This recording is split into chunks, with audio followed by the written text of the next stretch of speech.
안녕하세요. 저는 30대 중반에 이혼하게 된 이혼녀예요. 혹시 여러분들은 더럽다라는 단어의 기준이 어디쯤 되나요? 저는 그게 사람마다 다 다르다고 생각해요. 솔직히 더럽다, 안 더럽다는 것으로 나눌 수 있는 부분은 아니고, 부부라면 같이 살면서 맞춰갈 수 있는 부분이라 생각하거든요.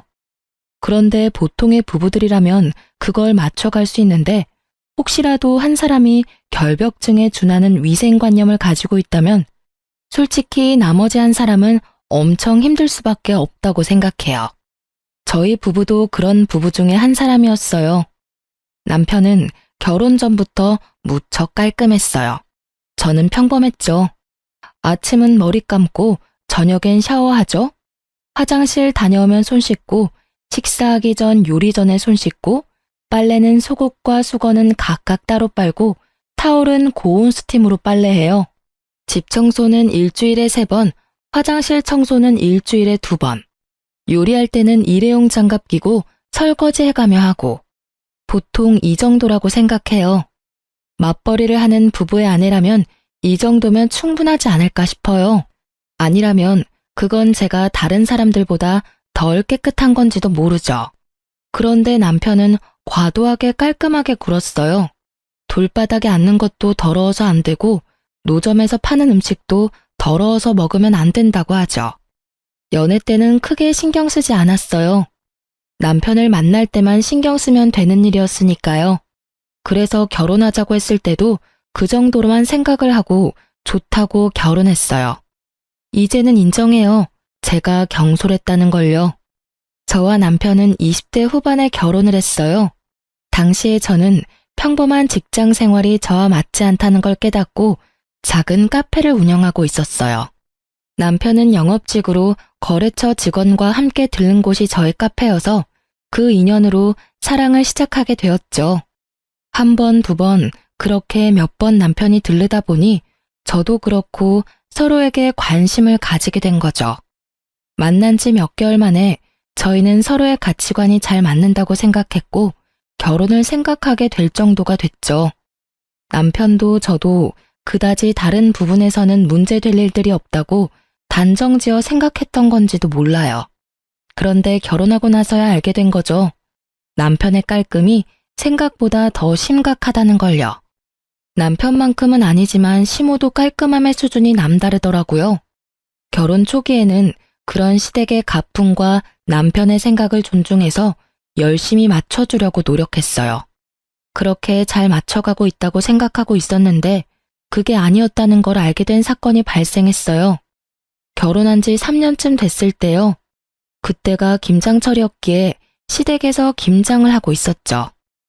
남편은 김장이 다 될 무렵 김치와 수육을 먹으러 왔고요. 시모는 제게 시부가 먹을 막걸리를 한두 병 사오라며 저를 심부름 보냈어요. 그렇게 나가는 길에 아파트 입구에서 남편을 만났고 남편을 올려보낸 뒤 마트에 가던 저는 카드를 쓰고 지갑이 아닌 가방에 넣어뒀던 게 생각났어요. 그래서 가는 도중에 돌아와 시댁으로 향했어요. 돈 없이 막걸리를 사러 갈 수는 없으니까요. 시댁 현관은 김장으로 인해서 문이 살짝 열려 있었는데 큰 소리를 내기 좀 그러니 소리 죽여 들어가려고 했어요. 그런데 안쪽 방에서 남편 목소리가 나오더라고요. 진짜 짜증나 죽겠어. 우리 와이프 얼마나 더러운지 모르지? 여기 와서는 그나마 관리하는 거야. 집에서는 살림을 진짜 얼마나 더럽게 하는지. 청소도 매일 안 하고 빨래도 쌓아놓고 해. 진짜 옆에 있으면 막 짜증이 날 때가 한둘이 아니야. 그래? 우리 집에서 하는 거 보면 그 정도는 아닌 것처럼 보이는데. 많이 못 참을 정도니? 미치겠어. 살림살이 만지기도 싫고 집에서는 밥도 먹기 싫을 정도야. 그냥 밖에서 사 먹는 게 더 마음이 편할 정도거든. 그 이야기를 듣는데 얼굴이 화끈거리며 화가 치밀어 올랐어요. 솔직히 저는 제가 더럽다는 생각을 해본 적이 없거든요. 우리 집에서는 이게 기본이었고 솔직히 남편 때문에 더 열심히 청소한다고 했는데 남편에게는 그게 아니었던 건가 봐요. 만약 남편이 그렇게 느꼈다면 저한테 이야기를 하면 되는데 이렇게 시댁에 와서 시모에게 이야기하는 게 너무 짜증이 났어요. 모른 척 하려니 저런 소리 또 하고 다닐 것 같고, 지금 들어가서 지랄하면 김장하러 온 건데 분란만 일으킬 것 같더라고요. 그래서 일단 참았어요. 저는 일부러 큰 소리를 내며 지금 도착한 것처럼 굴었어요. 카드를 놔두고 갔네요. 돈도 없이 막걸리 사러 갈 뻔했어요. 그러면서 들어가 카드만 들고 나와서는 밖으로 가는 길 내내 남편을 어떻게 조질까 그 생각만 했어요. 솔직히 제가 잘못을 했다면 모르겠는데 이 부분은 잘못하고 말고의 상황이 아니잖아요. 서로의 기준이 다른 것뿐인데 제가 다른 사람에게 더러운 사람이 됐다는 게 참을 수 없을 만큼 수치스럽고 짜증났거든요. 게다가 제가 더럽다면 본인이 알아서 청소하고 빨래하고 요리하면 되잖아요. 그런데 자긴 손가락 하나 까딱하지도 않았으면서 왜 뒤에서 지적질만 하냔 말이죠. 그게 더 열받는 거예요. 그날 저녁 집에 돌아가서 제가 남편에게 말했어요. 당신이 어머님한테 나 더럽다고 한 이야기 들었어. 솔직히 나는 내가 더럽다기보다 자기가 너무 깔끔한 것 같거든? 그러니까 방 따로 나눠 쓰자. 그리고 이제 앞으로 각자 알아서 살림해. 그래야 당신 눈에 거슬리지 않을 거 아냐. 당신은 당신 방만 신경 쓰고 나는 내 방만 신경 쓰고. 그럼 됐지? 남편이 당황한 표정으로 저를 보며 변명하더라고요. 그 말 들었어? 아니, 나는 그런 의도로 이야기한 건 아니고 조금 거슬린다는 생각으로 한 이야기인데. 그러니까 당신이 3년 동안 얼마나 힘들었을지 내가 잘 알겠어. 그러니까 따로 하자고. 그래야 당신 마음에 들고 나도 덜 피곤한 거 아냐. 저의 강경한 말에 남편은 어쩔 수 없이 고개를 끄덕였어요. 그럴 수밖에 없죠. 저는 한 점도 물러설 생각이 없었거든요. 이번에 이 상황을 풀지 못하면 앞으로도 계속 그런 불평불만을 듣고 살아야 할 테니까요. 그리고 손 하나 움직이지 않는 남편에게 제가 얼마나 힘들게 살림을 하고 있는지도 보여줄 생각이었죠. 그날부터 저는 모든 걸 혼자 했어요. 요리, 빨래, 청소 전부 제 것만 했어요. 절대로 남편 몫은 따로 하지 않았죠. 그렇게 일주일 정도 지나니 남편이 말하더라고요. 설마 방만 따로 쓰는 게 아니고 살림도 따로 해야 하는 거야? 당연하지. 솔직히 내가 여태까지 생각이 짧았어. 당신이 그렇게 생각한다고 한마디만 나한테 해줬어도 내가 미리 이렇게 살림을 나눴을 건데. 아, 그 음식 먹지 마. 내가 한 거야. 더러워서 어차피 먹지도 못할 거 뭐하러 억지로 먹으려고 해? 그러지 말고 사서 먹거나 밖에서 먹고 와. 시간 되면 당신이 만들어 먹던지.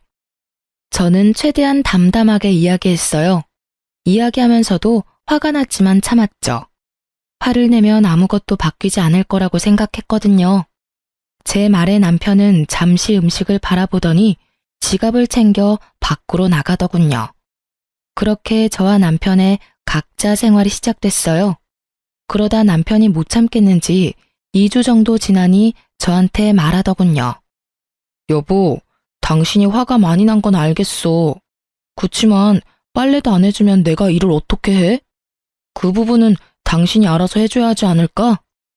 해주고 싶긴 한데 내가 해줘도 당신이 그걸 더럽다고 생각하면 내가 하는 것보다는 당신이 하는 게 더 낫지 않을까? 그리고 굳이 왜 내가 해줘야 하는데? 당신도 집에 돌아오면 빨래 돌릴 시간 정도는 있잖아. 어차피 둘 다 바쁜데 알아서 하자. 나도 요즘엔 바쁘거든. 그치만 그게 마누라가 해야 할 일인데 그럼 밥이라도 좀 해줘. 사 먹으니까 너무 돈이 많이 들어. 밥은 더더욱 안 되지. 내가 해준 밥 맛있게 못 먹지? 그냥 당신이 해서 먹어. 당신 손으로 해 먹어야 확실하고 깨끗하게 느낄 거 아냐.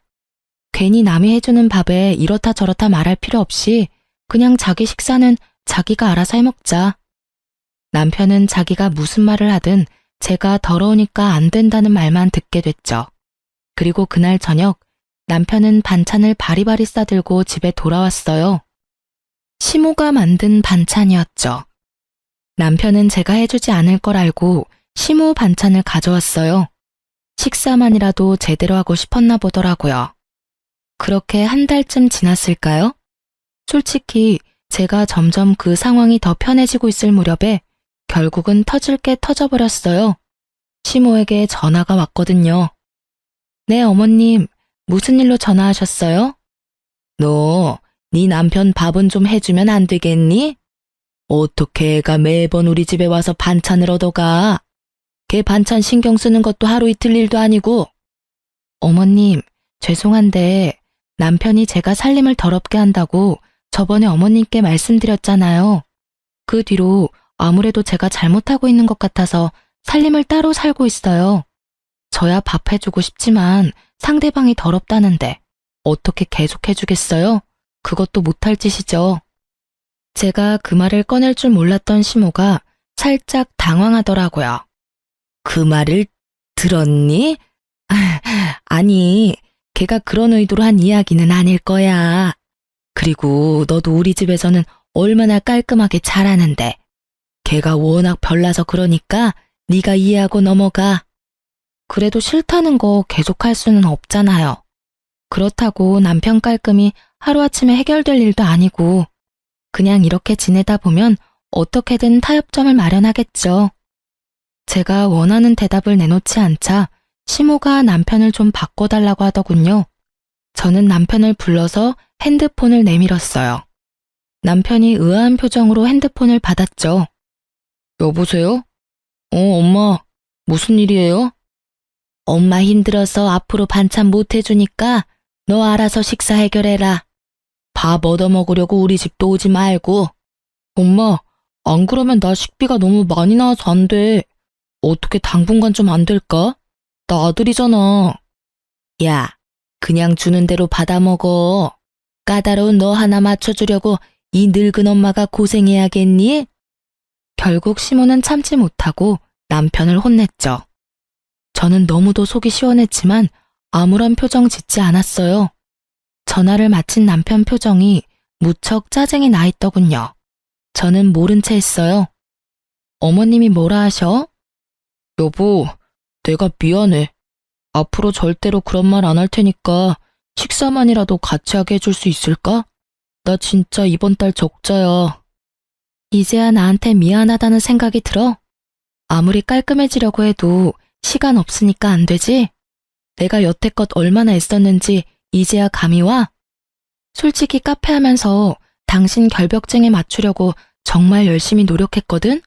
근데 당신 그 말 한마디에 내가 한 모든 것들이 아무것도 아닌 일이 됐었거든.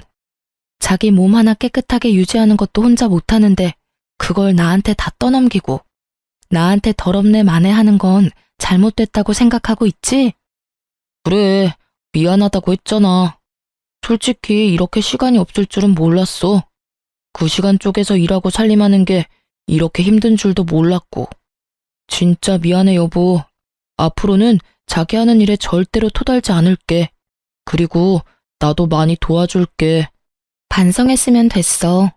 앞으로는 서로 본인이 할 수 있는 걸 남한테 미루지 말고 자기가 원하는 걸 요구하지 말고 스스로 할 수 있도록 약속하자. 우리가 앞으로 같이 살 날이 더 많이 남았는데 벌써부터 이런 일로 문제 생기면 안 되잖아. 그리고 나한테 말하고 싶은 건 나한테 직접 말하도록 해.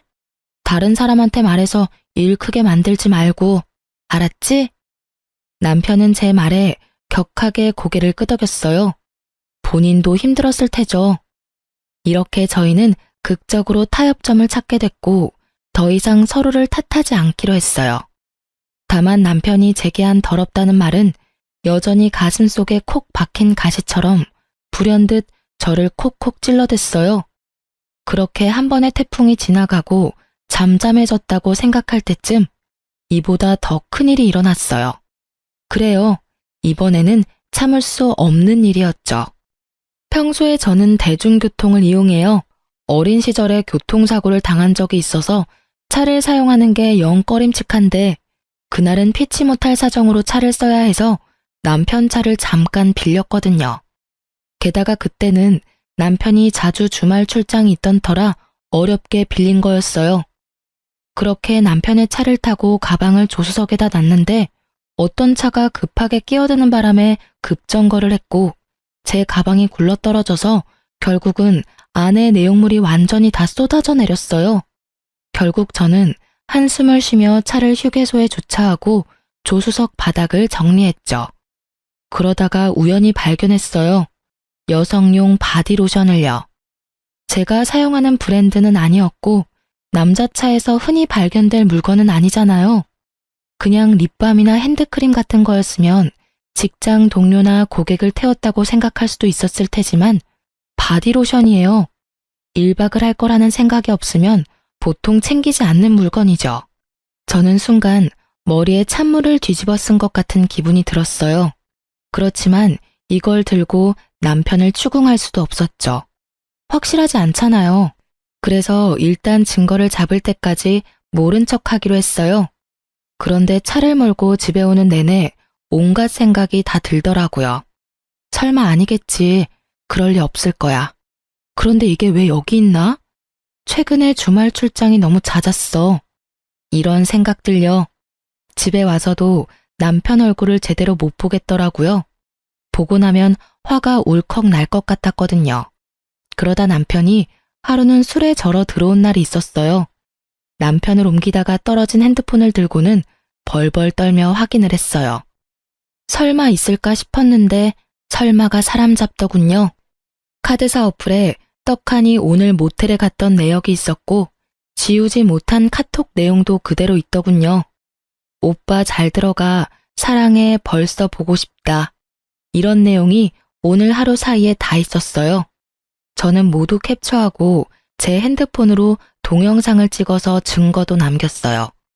그리고 저는 남편의 SNS를 통해서 그녀의 SNS 주소도 알아냈어요. 그날 저녁 그 상간녀의 SNS를 보는데 정말 미쳐버리겠더라고요. 그 여자가 여행 갔다고 한 날짜들은 모두 빠짐없이 남편의 주말 출장 날과 겹쳐 있었어요. 게다가 남편임을 짐작 가능한 사진들을 보니 잠도 오지 않더라고요. 주말인 다음 날은 카페에는 중요한 날이었고 어쩔 수 없이 뜬 눈으로 밤을 지새운 저는 이른 아침 카페로 향했어요. 아침에 침대에서 제 속도 모르고 쿨쿨 자는 남편을 보니 한 대 때려주고 싶었지만 참고 일하러 갔어요. 그런데 오후에 남편이 술에 깨서 제 카페로 찾아왔더라고요. 당시에 저는 외국인 단골과 같이 있었는데 그가 제게 인사차 포옹을 해줬어요. 그리고는 제 어깨를 톡톡 치며 웃어 보이고는 카페에서 나갔죠. 그런데 남편이 완전 똥 씹은 표정으로 저한테 오더라고요. 저 사람 누군데 당신을 껴안아? 그것도 카페에서. 여기를 술집이라고 착각하는 거 아니야?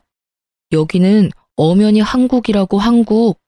그리고 당신도 저런 사람은 받아주면 안 되지. 더럽게 다른 남자랑 포옹을 하고.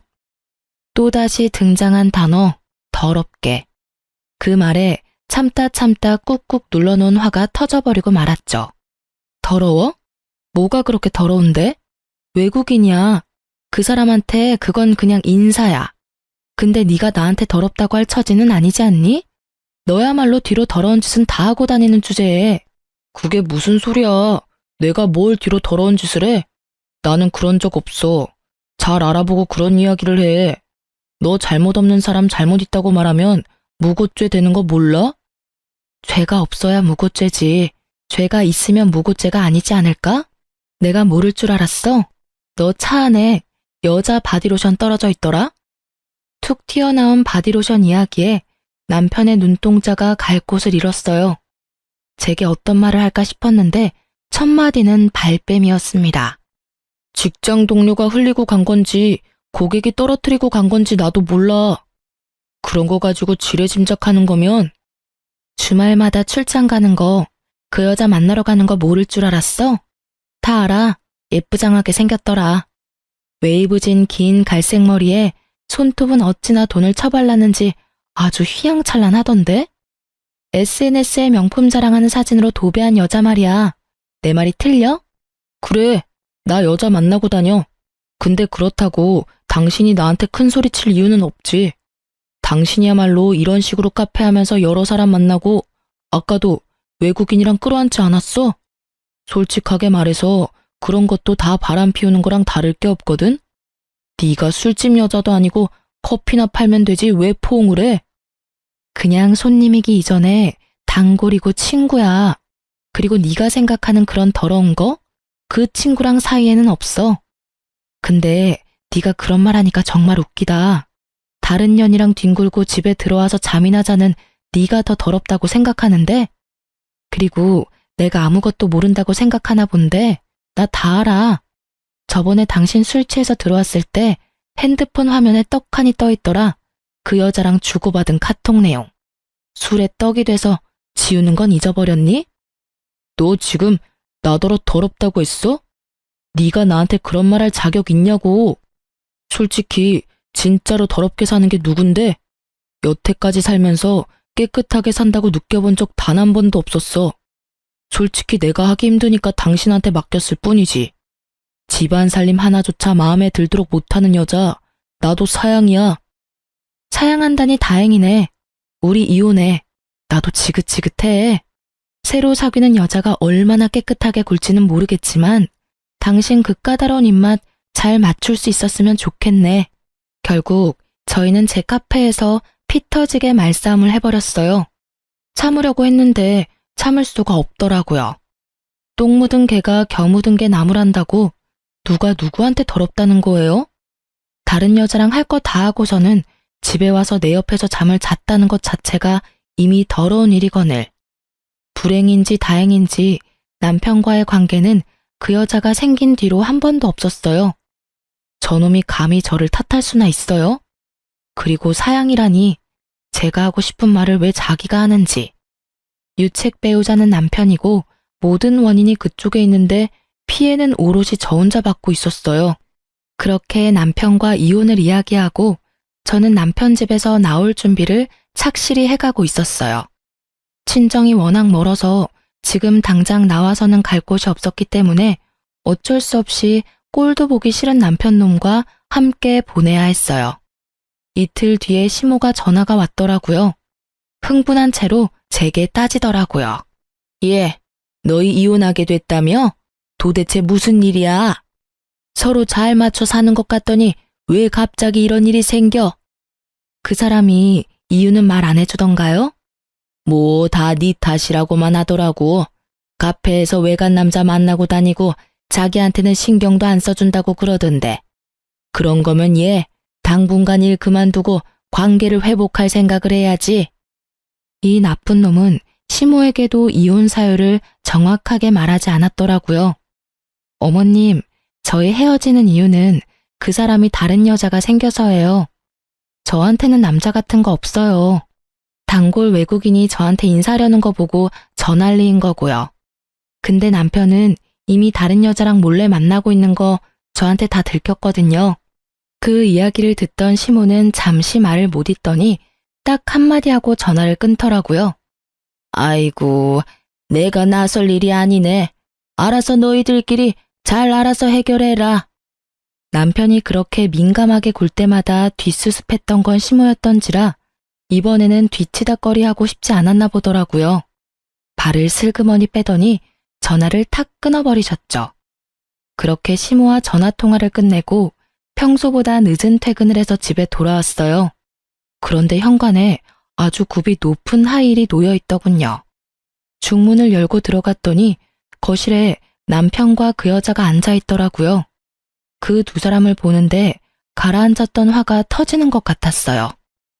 우리가 이혼 소송 중인 건 맞지만 적어도 지가 인간 새끼라면 소송 중에 상간녀를 집안까지 데려오는 건 피해야 하는 거 아닌가요? 그런데 아주 당당하게 둘이 어깨동무하고 소파에 딱 붙어 앉아 영화를 한 편 보고 있더라고요. 어머, 오셨네? 어쩌죠? 오늘은 저도 여기서 놀다 갈 건데. 어차피 이 집 우리 그이 집인데 당신이 좀 나가주면 안 될까요? 어차피 불청객이잖아요. 이혼도 곧 할 마당에. 안방마님 역할에 심취해서는 저한테 비꼬는 말을 하는 상간녀를 보고 있자니 제 안에 잠자고 있던 투쟁 본능이 깨어나는 걸 느낄 수 있었어요. 아직 이혼은 소송 중에 있고 법적으로 아직은 부부예요. 서로 신뢰며 애정이 깨졌다고는 해도 법적 부부 사이니 한 집에 살아야 하죠. 그리고 그 어디에도 소송 중에 상간녀를 집에 데려올 수 있다는 법 같은 건 없어요. 그이 집? 재산 분할이 되기 전까지는 여기는 제 집이기도 해요. 객이면 객답게 찌그러져 있으세요. 시답지 않게 마니맹세 그만하시고요. 말씀이 좀 과하시네요. 하긴 남편 빼앗긴 유부녀가 얼마나 히스테릭한지 안 봐도 뻔하죠. 다른 여자한테 남편 뺏긴다는 경험이 그렇게 흔한 경험은 아니잖아요? 저는 잘 모르겠는데요. 마누라 있는 남자 꼬셔서 남의 가정 파탄내는 상간녀가 무슨 생각을 하는지. 제가 당한 일이 그리 흔한 경험은 아닌데 그쪽은 남자 뺏긴 여자 심정을 잘 아는 걸 보니 많이 뺏어보셨나 봐요? 제 버릇 걔 못 준다고 남의 것 뺏는 여자는 평생 남의 것 뺏고 살잖아요. 이번이 처음이라고 말할 수는 없겠죠. 아니, 이 아줌마가 보자 하니까 처음이고 아니고 당신이 뭔 상관이에요? 그리고 남자 뺏긴 쪽이 나쁜 거지. 그러게 관리를 잘하지 그랬어요? 아무리 남자 뺏긴 게 분해도 그렇지 어떻게 다른 사람한테 그런 모욕적인 말을 할 수 있어요? 남자 뺏겨서 분하다뇨?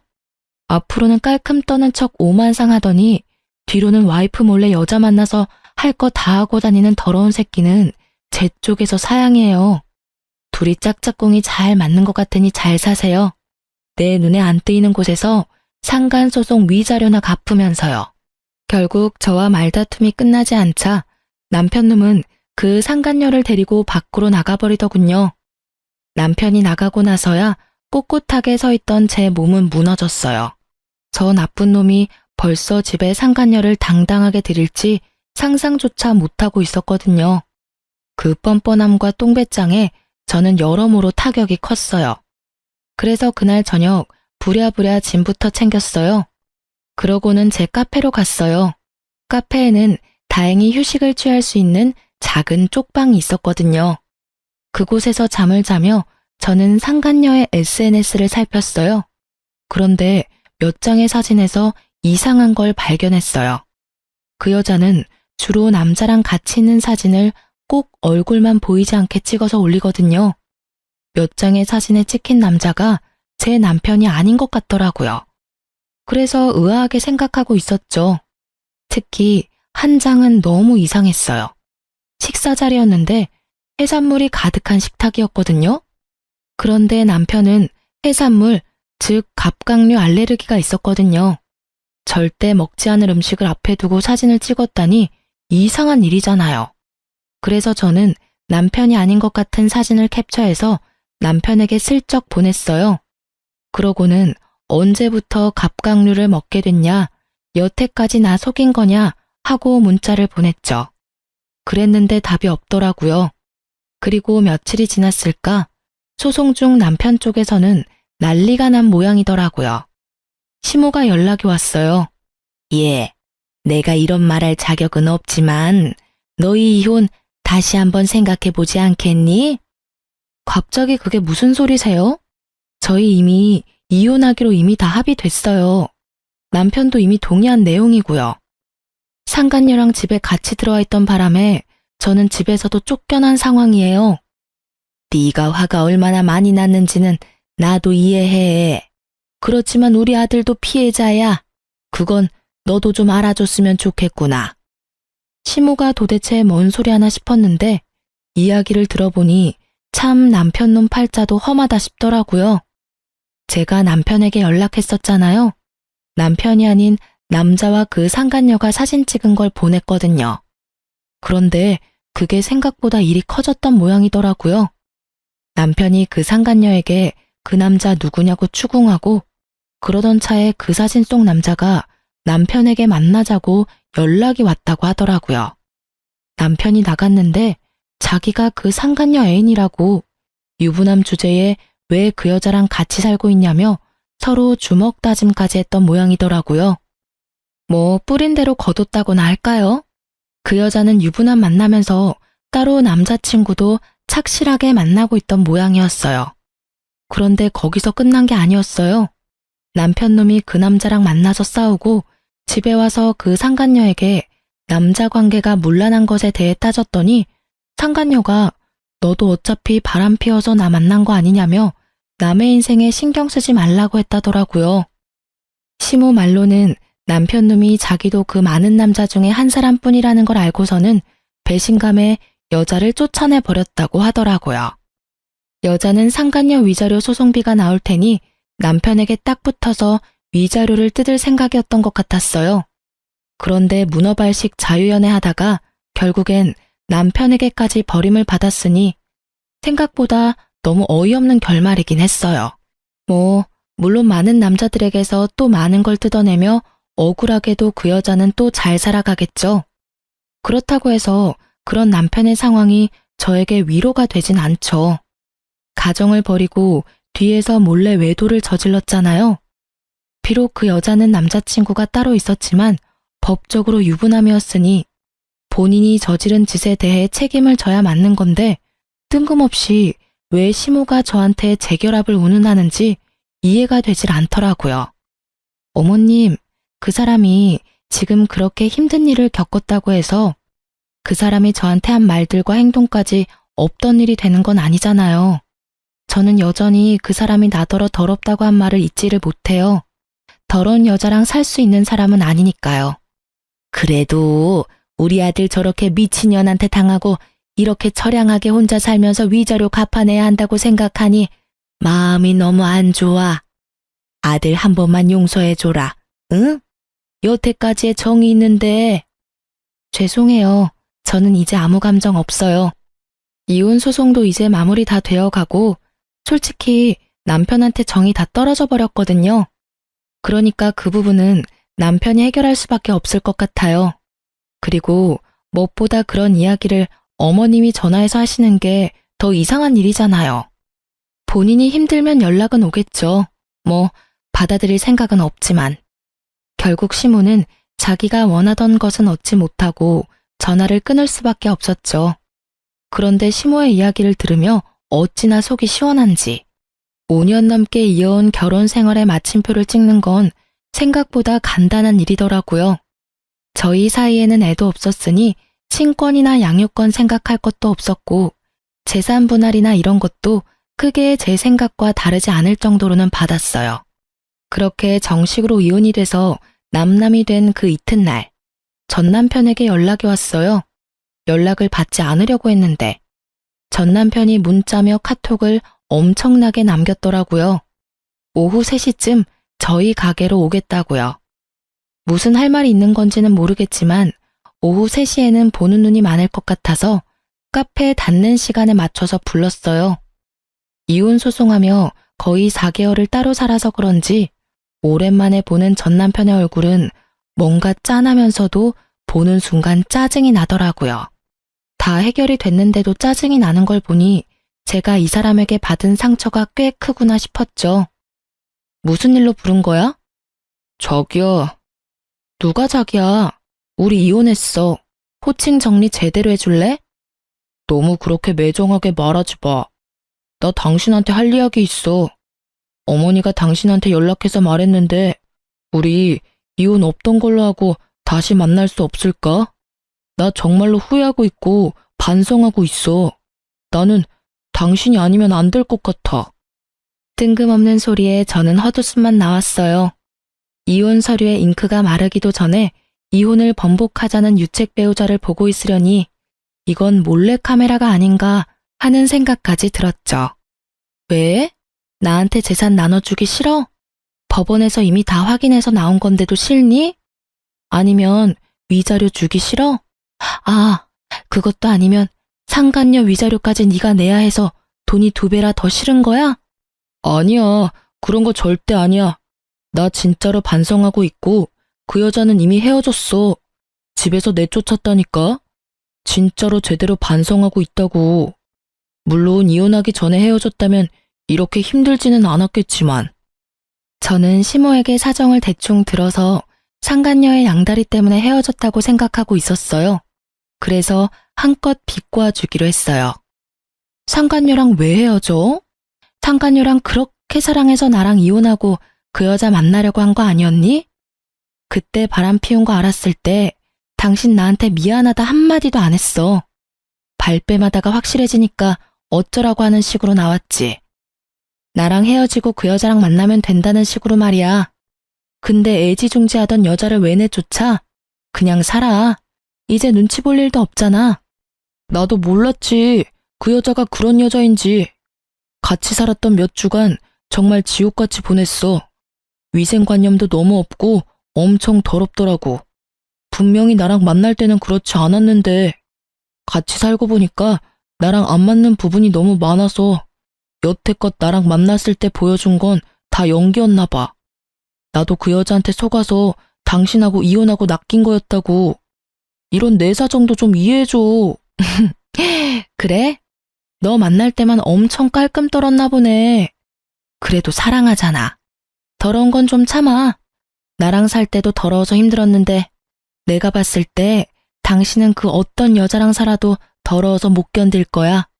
그럼 그냥 혼자 사는 게 낫지. 당신이 얼마나 노력해주고 있는지를 이제 겨우 알았어. 그 여자는 노력할 생각도 없더라고. 사실 당신한테 그 사진 전송받고 그 여자한테 남자들에 대해서 추궁하니까 결혼하면 다 정리하겠다고 했거든. 근데 내가 한마디 하면 내 앞에서 다른 남자한테 연락하고 집 나가서는 하루 내내 연락도 안 되고. 내가 잠깐 뭐에 씌었나 봐. 그런 게 아니고서야 그런 여자한테 왜... 그래서 내가 그만큼 노력한 게 이제야 눈에 보인다고? 이혼을 다 하고 나서 서류까지 정리가 다 됐는데? 너도 참 대단하다. 나 같으면 부끄러워서 찾아오지도 못했을 거야. 근데 넌 깔끔 떠는 만큼 뻔뻔해서 그런지 이혼한 전처 얼굴 보는 게 전혀 불편하지 않은가 봐? 웃지 마. 나 진짜로 너무 힘들어. 그리고 몸도 힘들어. 아니, 정신적으로 너무 힘들어. 그리고 그 여자 때문에 지금 성병 걸렸어. 그 여자가 나한테 옮겼다고. 나야말로 진짜 미치겠어. 그 이야기 듣는데 제 귀를 의심했죠. 저는 그 순간 남편보다 제가 더 걱정됐어요. 혹시라도 그 여자 때문에 저한테도 문제가 생길 수가 있잖아요. 다행히 서로 사이가 나빴을 때라 저한테까지 그 병이 옮지는 않았더라고요. 야, 넌 어떻게 그런 여자를 만나? 그 여자 남자도 많았다면서. 그러면 알아서 걸렀어야지. 넌 지금 네 몸은 물론이고 나한테까지 병균 옮길 뻔했어. 알아? 그러니까 하는 말이잖아. 나 정말로 너무 힘들어. 왜 내가 이런 병 때문에 병원을 다녀야 해? 병원 갈 때마다 쪽팔리고 완전 더러운 새끼 된 것 같아서 기분 더러워. 그렇게 더러운 걸 싫어하는 전 남편은 자신이 가장 혐오하는 병에 걸렸고 그걸 견디기 힘들어 하더라고요. 아니 누가 그런 짓을 하래요?